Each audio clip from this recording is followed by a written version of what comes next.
Welcome to another episode of Code in 60, the radiology series. In the last episode, we have learned about the content of the radiology report.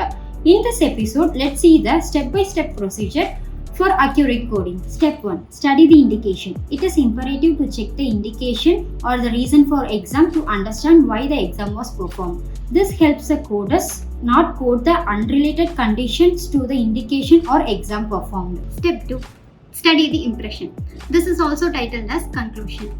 The next step is to review the impression carefully and compare the diagnosis or condition which is mentioned in this section with the indication. Only those conditions or diagnoses related to the indication should be coded. Step 3. Study the findings. Findings should also be reviewed with a view to code either relevant additional diagnosis and add specificity to it. Only those findings or conditions relevant to the exam performed and the indication should be coded as a primary or secondary diagnosis. Step 4. Select and assign the most appropriate primary diagnosis. The primary diagnosis should represent the main condition identified during the exam in relation to the indication. Step 5. Select and assign the secondary diagnosis code.